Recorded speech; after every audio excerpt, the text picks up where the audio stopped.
Hello friends, welcome to my video. This is Magistus Miftah, a person who is blessed with talents, love, and magical dust. And yes, I know that it's actually quite a long time since the last time I created a video because, guys, I have to tell you that I am actually not in a very healthy condition because my hyperthyroidism is actually flaring up again. But I have to be really grateful because maybe this is actually one of the way of the universe showing love to me in a very mysterious way. Today, I would like to create a video that's talking about something that is extremely serious. I can say maybe this is the most serious video that I've ever made in my life because I'm going to talk about the three elements of the human based on the perspective of Sufism. Not only about that, I'm going to relate that with the tarot cards. I am actually a person who is very enthusiastic about spirituality. So that is why I'm learning about Sufism. Well, I'm not only learning about Sufism, actually I've learned about witchcraft, I've learned about Buddhism, Sufism, and you know what? I have learned also Satanism. Well, for me, it's actually enriching my spirituality and my knowledge. Especially, I'm a tarot reader, and I think that everything that coming out from my mouth is supposed to be very useful. It's very responsible for me to have quality knowledge about spirituality. When I've learned about Sufism, I actually feel like I can accept myself more. I've learned Sufism in 2016. I'm still learning it from the internet and also from the book. And yes, about that, please keep that in mind, guys.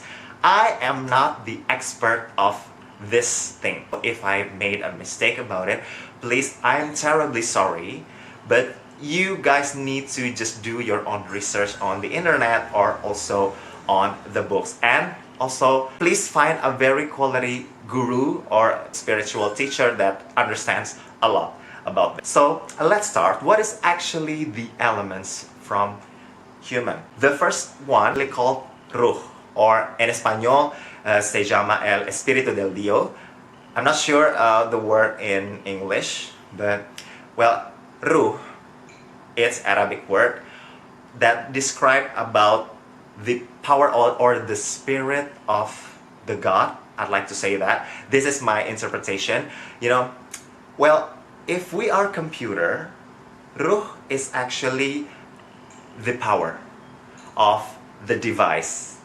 So ruh is very important because it's like the glue that going to attach all of the other elements in human. And ruh itself, it's actually a tiny, super tiny, microscopic and maybe nanoscopic or much more little particle of God. Inside the particle of God, there is a program that is, I can say, installed or downloaded to us. Inside the ruh itself, it contains the esoteric DNA of someone that is actually the configuration of the God himself. Like all the characteristic. In Islam, we understand about the 99 names of God, or called as Asma'ul Husna. And inside that, there are so many names, the characteristic from the God that is represented or like downloaded to us. It's kind of create the character of that person. For example, if the person have like percentage more on the loving instead of creating, maybe that person it's not as creative as the person who has more percentage on the most creating. It relates a lot about the life purpose. Now I'm going to talk about the life purpose on a different video, and I think you should watch that. Life purpose is not always necessarily talking about profession. I'm talking about the power, the analogy of power. If someone is born as a bulb of lamp in a stadium, and the other person, they have to be a little fairy lights on the Christmas tree, for example. If the light of the stadium, the spotlight of stadium try to play, or they want to become the tiny fairy lights on the Christmas lights, it's going to be a disaster. The lights will blinding right? I mean, that's what it gets if a person is not playing their characters right in this universe, if they are not doing their purpose well in this universe. So I think it's very, very important for us to know more about our purpose. That's the first ruh. And what is the tarot cards that represent that a lot? I feel is the star. Look at that. Can you see that? Ooh, okay. The star mostly represented as the clarity, as the source of light. But what I wanted to say here, the star, just like I already told you about the analogy of the star, you know, like if the God is the, you know, like the source of the very big, huge, super mega source of energy, and it's exploded and it downloaded to us. So I think the star would be represented a lot about it. So remember guys, inside us there is a very huge source of energy that is very divine, and the source comes from God himself. And so the star, I think if you guys wanted to remember inside yourself, you can actually use this card as a meditative card to remind you that the divinity inside you. The next one, we have what is called as Navs. Many people relate that this word with the word soul, or en español se llama el alma. But I personally think that this is not necessarily super duper same interpretation with the word soul that people know. If we are computer, so Navs is the software. Yes, the software. So we already downloaded with all the, you know, the program and the software. The soul is going to tell the body to do something in this world. Nafs is actually the element of our self that is going to continue to the next stage of life. Nafs is the part of our element that where the ruh reside inside us. So ruh, and then the outside is actually nafs. Nafs, the element that's going to continue to the next life, and also already been there since the previous one, since the previous life. Because you know what guys, we are actually in the stage of 4. In Sufism, we believe that the life is actually has 8 stage. Yes, 1, 2, 3, and now we are on the 4th, on the earth, on the living earth. The previous one, the 3rd, is the womb life, and the previous one is on the what is called as, let me read mi cuaderno, mouth shahada, the stage of life where the nafs is actually downloaded by the ruh. Nafs can see, hear, understanding, and also can speak. This is very interesting to me because, you know, maybe this is what people call as the astral projection, maybe, or maybe this is the part of ourself that like goes anywhere in the dreams. So this soul of us, our nafs, has, you know, like different polar. It's not pure like the ruh. It's not like completely sacred like the ruh, because nafs can go to the good side and to the bad side. The good side is called as taqwa, and the bad side is called as fujur. The soul can actually goes to the different polar, you know, like stretch there, stretch there. It's very, very important for us to maintain our nafs. We are not perfect, right? We can actually go to the bad and to the good side, but you know, the balance is actually very, very important here. So I think the meditation, praying, and anything that you can do to maintain your psyche healthy, that is very important for nafs.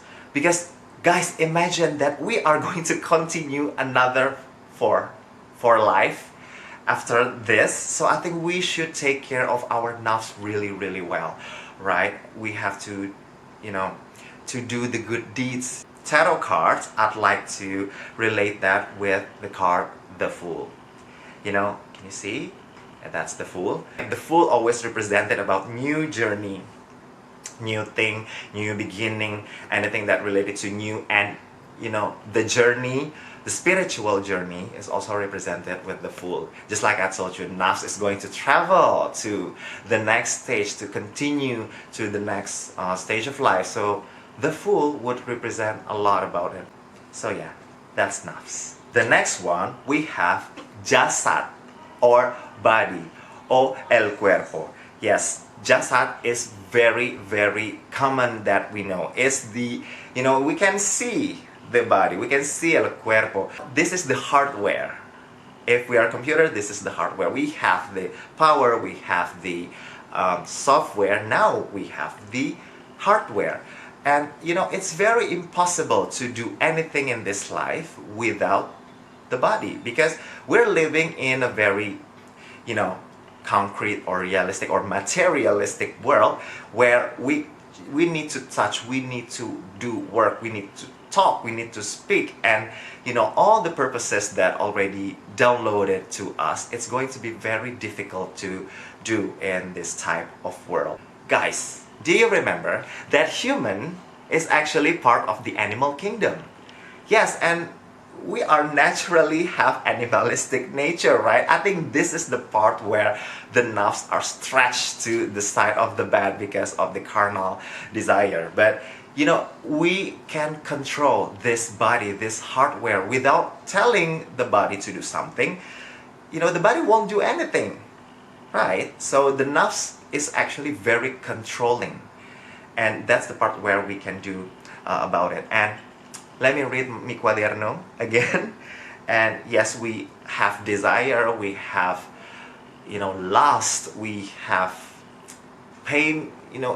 That's very animalistic nature about us, and that's very difficult to deny because that's nature. To keep it balanced, it's very important, or make it as as far away as the animalistic nature as possible. It's very easy for the angels to be devoted, but for us human, it's very difficult because we are trapped in a cuerpo, in a body, in a carnal desire. So if a person can actually beat their desire, their animalistic nature, as as good as possible, that makes human very great.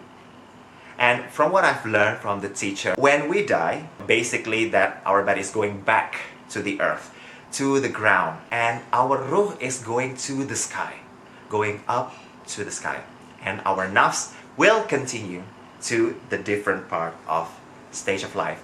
Have you ever seen the Baphomet pictures where the hands once up and once down? Maybe this is very controversial to talk about it, to relate this with Baphomet, because people say that, oh, it's a devil pictures and everything. But you know what, the Baphomet pictures is actually talking about the macrocosmos and microcosmos. As above, so below. We are the microcosm and the universe is macrocosm. So as above, so below. We are the little part of the universe. I would like to relate this card with the card, the devil. I know, right? Maybe you might think like, why? Why? It's as if like our body is very dirty and very unsacred, because we have desire, we have oppression, we have enslaved by our own our own desire, our own wanting, and that's kind of makes us animal. The devil represents very fairly about our our body with all the characteristics that it has. That's actually all of the elements of the body based on the perspective of Sufism. What's interesting for me, some of you guys kind of relate this video with like, is it related to mind, body, and soul? Maybe.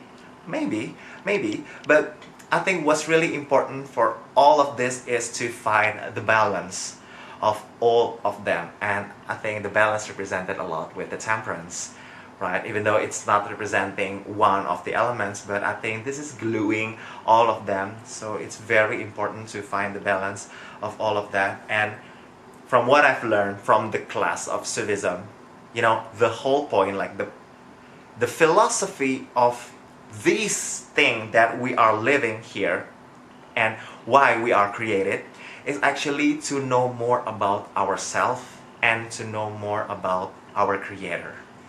So, the life purpose thing is very important. So if you know more about the configuration that I talk about, so I think it's very important for you guys to be true to yourself, to do anything that you can do, to be honest with your weaknesses and deal with it really well. And you know, it's very, very important for you to live your passion. I wish this video can makes you more motivated if some of you guys are not in a very healthy condition like I do right now, or maybe like, you know, in a very painful situation. Maybe that's the way of the universe is trying to directing you to the life purpose, going back to the track of your life purpose. And thank you so much guys for watching. I hope this video is very useful for you, because maybe you can actually use this video for the next stage of life. So thank you so much and see you next time. Bye!